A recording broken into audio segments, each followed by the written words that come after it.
मेरठ के सनसनीखेज वारदात की पूरी कहानी।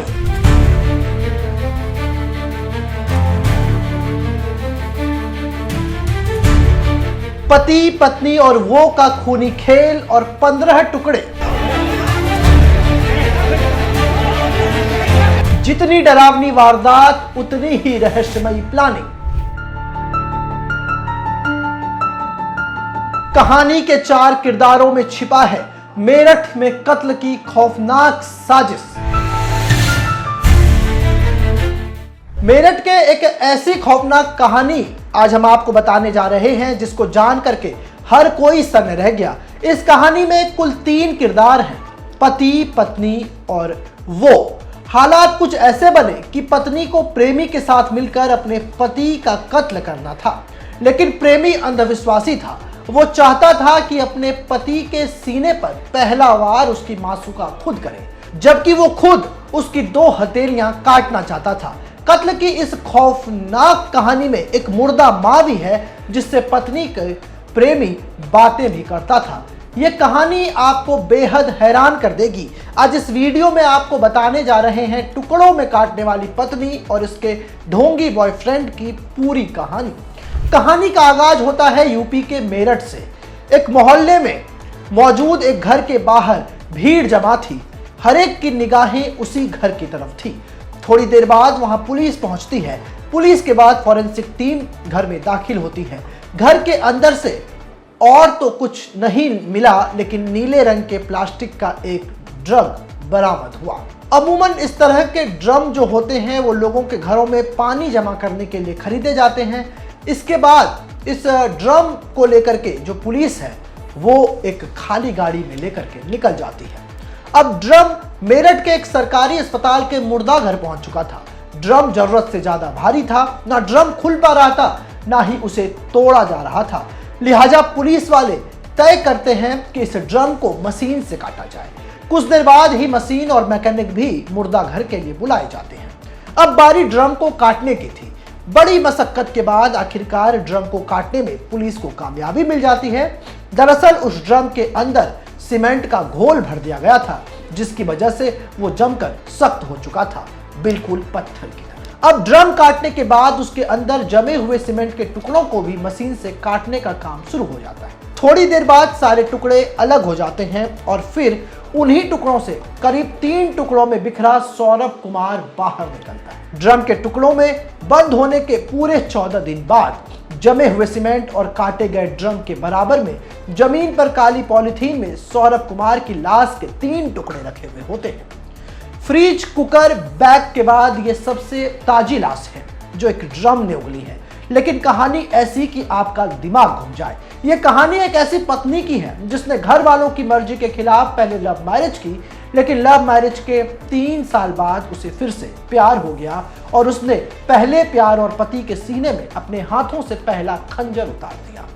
फिर दूसरी प्यार यानी कि दूसरे प्रेमी के साथ मिलकर इस लाश के 3 टुकड़े किए, सर धड़ से अलग किया, दोनों हाथों की हथेली काटी, फिर आधी लाश बैग में डाल करके बेड के नीचे रख दिया। प्रेमी अब अपने घर जा चुका था, लेकिन जाते वक्त वो और सर और दोनों हथेलियां एक दूसरे बैग में रखकर अपने साथ अपने घर ले। प्रेमी के जाने के बाद इधर प्रेमिका को अब बैग में रखी लाश से डर लगने लगा। नींद नहीं खुल रही थी, इसलिए तड़के सुबह 3 बजे वो भी आधी लाश घर में छोड़कर अपने प्रेमी के घर चली गई। पति पत्नी और वो, फिर टुकड़ों में लाश। जी हाँ, ये कहानी है 3 लोगों की। 29 साल के सौरभ कुमार की, 26 साल की मुस्कान रस्तोगी और 28 साल के साहिल शुक्ला की। अब बात करते हैं जब ये सब कुछ शुरू हुआ। वो था साल 2016। सौरभ की मुलाकात मेरठ में मुस्कान रस्तोगी से होती है। मुलाकात दोस्ती में बदलती है और फिर दोस्ती प्यार में बदल जाता है। सौरभ ने मुस्कान को बताया था कि वो मर्चेंट नेवी में है और लंदन में पोस्टेड है, मगर इसके बावजूद सौरभ के घर वाले मुस्कान से उसकी शादी के लिए तैयार नहीं हुए। सौरभ घर वालों की मर्जी के खिलाफ जाकर मुस्कान से शादी कर लेता है। शादी के बाद वो 6 महीने के लिए लंदन चला जाता है, मगर बाद में पता चलता है कि सौरभ मर्चेंट नेवी में है ही नहीं, बल्कि लंदन की किसी बेकरी में काम करता है। उसकी माली हालत भी उतनी अच्छी नहीं थी। इधर सौरभ और मुस्कान को तब तक एक बेटी हो चुकी थी। बेटी होने के बाद सौरभ के घर वाले भी उसके करीब आने लगते हैं, मगर तभी कहानी में एक नया ट्विस्ट आ जाता है।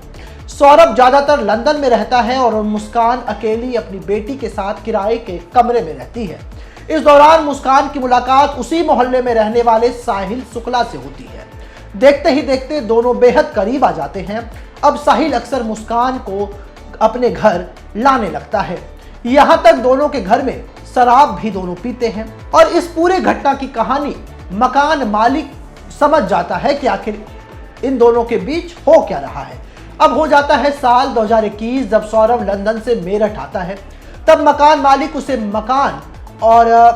मकान में चल रही सारी जानकारी और मुस्कान और साहिल की सच्चाई बता देता है। इस बीच दोनों के कुछ चैट भी सौरभ पढ़ लेता है। फिर सौरभ और मुस्कान में झगड़ा शुरू होता है, जो हर एक पति पत्नी में होता है, और बात तलाक तक पहुंच जाती है। सौरभ मुस्कान को अब तलाक देना चाहता है। इन्हीं झगड़ों के बीच 2023 में सौरभ फिर से लंदन चला जाता है। अब मुस्कान और साहिल दोनों आजाद हो चुके थे, क्योंकि उनके बीच मुस्कान रस्तोगी का पति, जो कबाब में हड्डी बन रहा था, वो फिर से लंदन जा चुका है।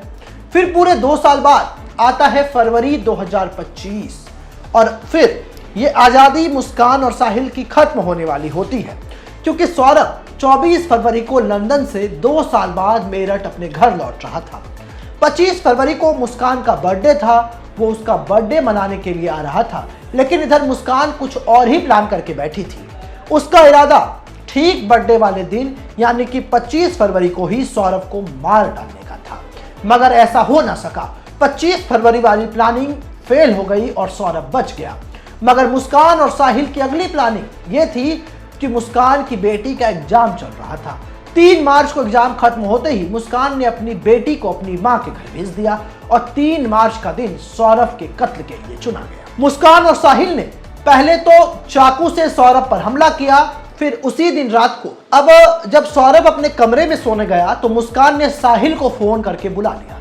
इसके बाद मुस्कान ने सौरभ के सीने पर तेजदार खंजर से वार किया और फिर साहिल चाकू लेकर सौरभ पर टूट पड़ा। सौरभ की पूरी ताकत से लड़ने की कोशिश बेकार चली गई, वो हार गया। मुस्कान उसकी मौत का तमाशा देखती रही। कुछ ही मिनटों में सौरभ की सांसें थम चुकी थी। कत्ल के बाद अब लाश ठिकाने लगाने की बारी थी, तो उसकी प्लानिंग भी उससे पहले से हो चुकी थी। इसके बाद साहिल और मुस्कान ने मिलकर एक प्लास्टिक का बड़ा ड्रम खरीदा। फिर दोनों ने बाथरूम में सौरभ की लाश के टुकड़े किए और उस बड़े ड्रम में भर दिया। फिर उस ड्रम को सीमेंट के घोल से उसमें डाल करके ऐसा कर दिया कि वो लाश अंदर ही एक कंक्रीट में बदल जाए। इसके बाद दोनों साहिल के घर जाकर आराम से सो गए। फिर 4 मार्च की सुबह लाश वाला ड्रम कमरे में रखकर अब मुस्कान साहिल के साथ हिमाचल की वादियों में घूमने जा चुकी थी। 4 मार्च की शाम को ही दोनों एक कैब बुक करते हैं और शिमला, मनाली और कसौल घूमने निकल जाते हैं। उस वक्त मुस्कान अपने साथ 84,000 रुपए लेकर निकली थी। 14 दिन बाद जब पैसे खत्म हो गए तो दोनों ने वापस मेरठ आने का फैसला किया। हालांकि एक दूसरी कहानी यह भी है कि पैसा खत्म होने के बाद मुस्कान सौरभ के अकाउंट से पैसे निकालना चाहती थी। पैसे निकले नहीं तो उसने अपनी मां को फोन किया। मां ने कहा, जब सौरभ तुम्हारे साथ ही घूमने गया है तो पैसे की क्या जरूरत है। इस पर मुस्कान अपनी मां को बताती है कि उसने सौरभ को मार डाला है। तब उसकी मां पहली बार पुलिस को यह सच्चाई बताती है। इसी के बाद अब वक्त हो जाता है 18 मार्च का, जब पुलिस मुस्कान के इस घर में पहुंचती है और फिर नीले रंग के इस ड्रम से सौरभ की बॉडी के साथ साथ ये पूरी सच्चाई सामने आ जाती है।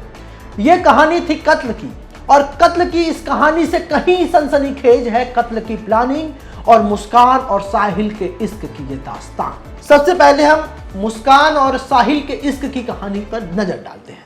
मुस्कान की बेटी प्ले स्कूल में पढ़ती थी और बेटी को स्कूल लाने के दौरान ही मुस्कान की मुलाकात अक्सर साहिल से होती थी।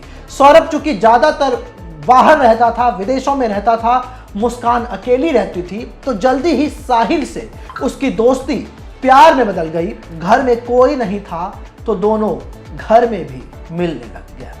साहिल शुक्ला एक अंधविश्वासी था, उसको पाखंड में बहुत ज्यादा भरोसा था। हालांकि उसकी मां इस दुनिया में जिंदा नहीं है, मगर उसने अपनी मां के नाम पर एक स्नैपचैट पर अकाउंट खोल रखा था। उसे लगता था कि उसकी मुर्दा मां उससे बात करती है। ये बात मुस्कान को भी पता थी। मुस्कान अपने भाई के मोबाइल नंबर पर एक अकाउंट खोलती है और उसी नंबर के जरिए वो साहिल को उसकी मां बनकर मैसेज करती थी।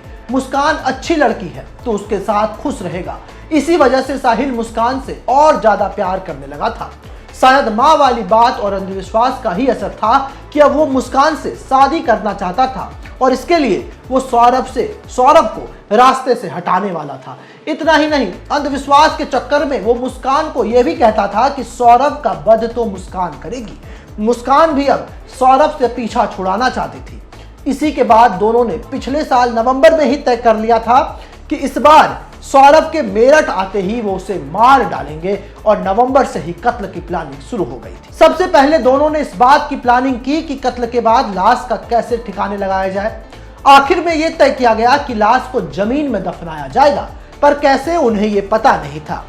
इसके बाद अब दोनों ने अपने दोस्तों से इस बारे में पूछताछ करनी शुरू कर दी, लेकिन अलग अलग अंदाज से, ताकि सौरभ की मौत को लेकर के जो कुछ भी साहिल और मुस्कान के दिमाग में चल रहा है ये किसी और को पता ना चले। लेकिन दफनाने का आइडिया भी काम नहीं आया। तब उन्होंने और दो आइडियाज पर विचार किए। उसमें पहला, लाश के टुकड़े कर बैग में रखकर कहीं फेंक आएंगे या फिर उसे ड्रम में डालकर सीमेंट के घोल से उसे बंद कर देंगे। ड्रम वाला आइडिया साहिल का था और ये आइडिया काम कर गया। प्लान के तहत मुस्कान पहले से ही दुकान से 800 रुपए में 2 चाकू खरीद कर ले आई थी। दुकानदार को शक न हो इसलिए उसने कहा था कि मुझे मुर्गा काटने के लिए चाकू चाहिए। फिर 3 मार्च की रात आई। इस बार शराब की जगह मुस्कान ने सौरभ का पसंदीदा खाना कोफ्ता बनाया और उसी में बेहोशी की दवा मिला दी। जब सौरभ बेहोश हो चुका था तब देर रात मुस्कान ने साहिल को घर बुलाया और सौरभ के सीने में खंजर घुसा दिया। और ऐसा तय हुआ था कि मुस्कान जो है सौरभ को सीने में खंजर मारेगी और सौरभ के हाथ को साहिल काटेगा। प्लान के मुताबिक ठीक वही हुआ, लेकिन कहते हैं ना, हर कहानी की अंत जरूर होती है और इस कहानी में भी एक खौफनाक अंत हुआ और पुलिस के हत्थे ये दोनों चढ़ गए। जरा आप सोचिए कि इस प्रेम कहानी में आपको क्या सीख मिलती है।